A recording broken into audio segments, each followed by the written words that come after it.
l'Académie de l'éloquence de l'IFG Executive Education présente le tour de la culture générale en 80 notions par Éric Cobast.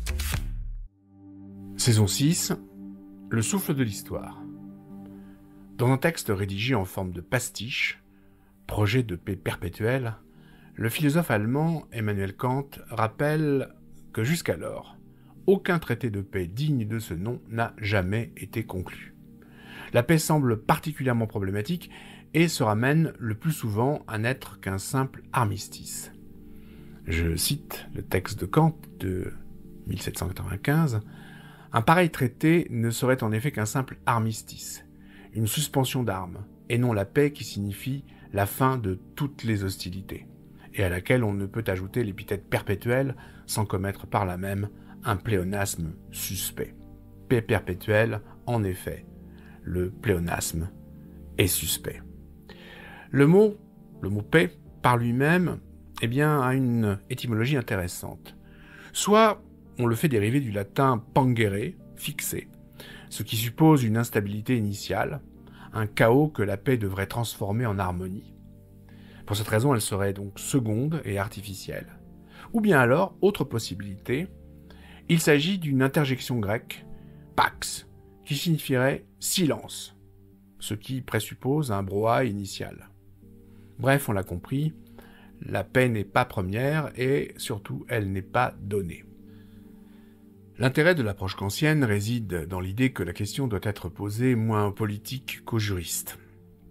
La paix et la guerre relèvent bien du droit. C'est d'abord du droit constitutionnel qu'il est question. La paix ne saurait être que l'affaire des républiques.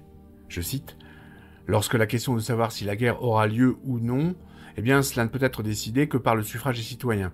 Il n'y a rien de plus naturel qu'ayant à décréter contre eux-mêmes toutes les calamités de la guerre, ils hésitent beaucoup à s'engager dans un jeu si périlleux. » Sur le plan du droit entre les nations, ce qu'au XVIIIe siècle on appelle encore le droit des gens, Kant imagine une fédération d'États libres, représentée par ce qu'il désigne de l'expression « Sénat des nations ». C'est l'ébauche d'une institution internationale nécessaire pour réguler les relations internationales que l'esprit de commerce seul ne parviendrait pas à pacifier, même d'ailleurs si cet esprit de commerce parvient à y contribuer.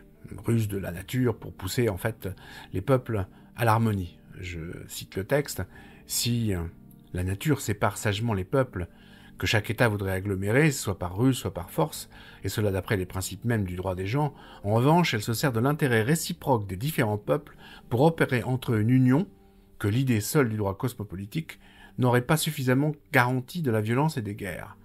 Je parle de l'esprit de commerce qui s'empare tôt ou tard de chaque peuple et qui est incompatible avec la guerre. » Dans De l'esprit des lois, Montesquieu avait déjà, 50 ans plus tôt, vanté les mérites d'un commerce aux vertus pacificatrices. Les échanges commandés par l'intérêt conduisent les hommes, malgré eux, à mieux se connaître. Mais surtout, ils les installent dans une interdépendance telle que les destructions provoquées par la guerre chez les uns pourraient également nuire à tous les autres. C'est l'idée au cœur du système libéral que les échanges conduisent inévitablement à une solidarité de fait, voire à l'abolition des territoires et partant suppriment les causes de conflit. Le dispositif kantien est coiffé par l'hypothèse d'un droit d'un type nouveau, expression de l'unité du genre humain, vers quoi, selon Kant, pousse la nature. Le philosophe lui donne le nom de droit cosmopolitique, et dans un premier temps, en réduit l'application à un droit d'hospitalité universel.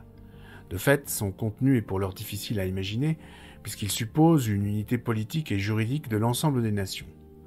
Aujourd'hui, on en devine seulement la lente réalisation à travers, par exemple, la création du tribunal pénal international et une évolution générale du droit en matière de crimes imprescriptibles qui permet, par exemple, à un juge espagnol sur plainte de réfugiés d'appréhender un dictateur chilien venu recevoir des soins à Londres. C'était le tour de la culture générale en 80 notions par Éric Cobast. Un podcast proposé par l'Académie de l'éloquence de l'IFG Executive Education.